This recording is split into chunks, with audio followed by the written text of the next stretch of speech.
500 years ago, one of England's most wanted men vanished into these woods.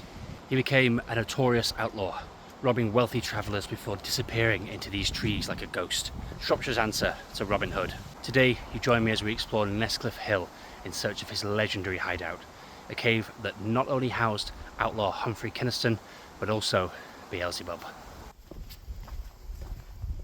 Humphrey Kynaston was from a wealthy family. He was actually the son of the High Sheriff of Shropshire, but he was accused of murder and declared outlawed. And instead of taking his fate, disappeared into these woods and became a highwayman. That Humphrey robbed rich travellers in this area and gave some of the money to the poor, partially so that they would keep his location a secret. But that is why he gets the nickname Shropshire's Robin Hood. I don't know if it shows up on the camera, but there's something up there that looks very appealing, so maybe we'll have to go there in the future. Now then, I think once again we've picked up some of the Shropshire Way, which goes that way, but I think our path is going to be a little bit steeper today. Oh wow, that's red. Oh blimey.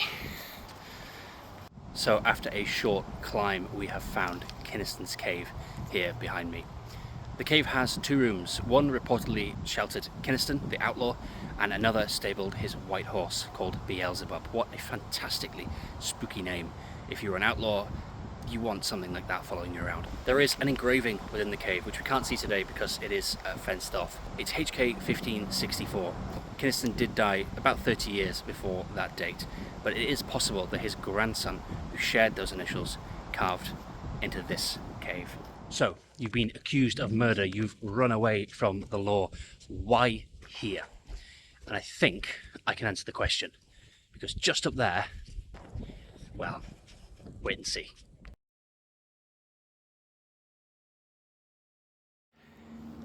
I should have brought my poles. This is quite steep.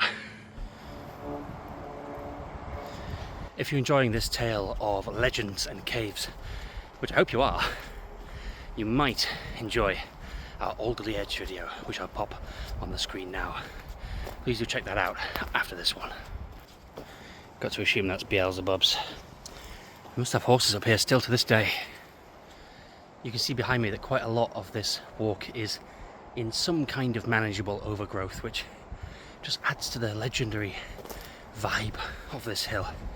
Really cool, fun to explore, and I'm looking forward to the view at the end.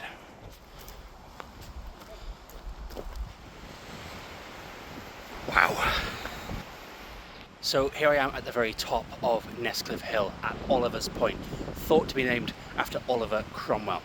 And you can see why Kynaston would have used this hill as his little base of outlaw operations. You can see all across the Shropshire Plain, and he could find his next target. If you followed this channel for a little while, you'll know that I love bringing you walks that aren't just about putting one foot in front of the other. They have a story, a legend, a piece of interesting history.